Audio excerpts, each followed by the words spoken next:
Ez valami egészen más volt, mint amit eddig hallottam. Őssejtekről volt szó, arról, hogy az őssejteket hogy tudjuk aktiválni a saját szervezetünkbe, a saját őssejtjeinket, és ez azért izgalmas, mert nem külső klinikai eljárásról van szó, hanem egy olyan természetes folyamatról, amit mi létre tudunk hozni saját magunkba. És ráadásul még 10 évet meg is fiatalít elméletileg bennünket. Én is most már a 76-ban vagyok, de hát egyáltalán nem érzem magam 76-ban. Taknyos 60-asnak nézel ki. Hát igen, hát köszönöm szépen. Tehát lényeg az, hogy miután megcsináltam ezt a kúrát, én is egy kicsit vitálisabb lettem, nem is kicsit, hanem sokkal jobban, mint korábban.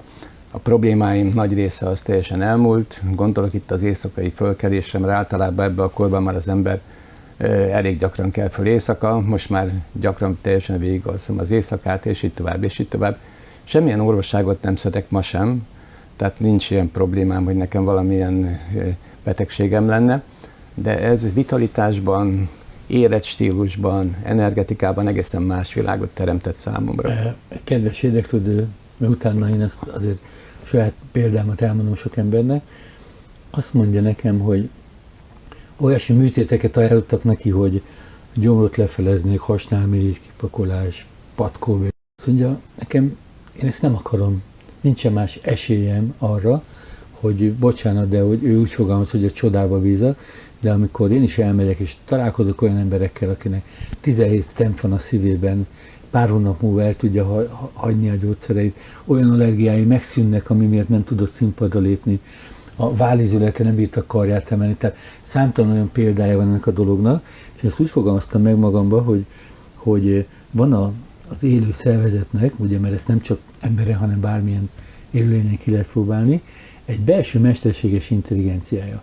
Úgy ma egyre gyakoribb ez a kifejezés, de ha itt lennének azok az őssejtjeink, amik gyerekkorban megvoltak a számunkra, és folyamatosan így, ahogy a tímusz nem annyira aktiválódik, ez egyre jobban csökken, akkor olyan problémákat tudnánk megoldani, ami a gyerekeknél abszolút fel sem merül, mert az ő belső orvosa, az immunrendszere, az őssejtekkel összefogva tökéletesen megoldotta. Így van? És az immunrendszer tud aktiválni, az szinte minden részedet, minden tud működtetni.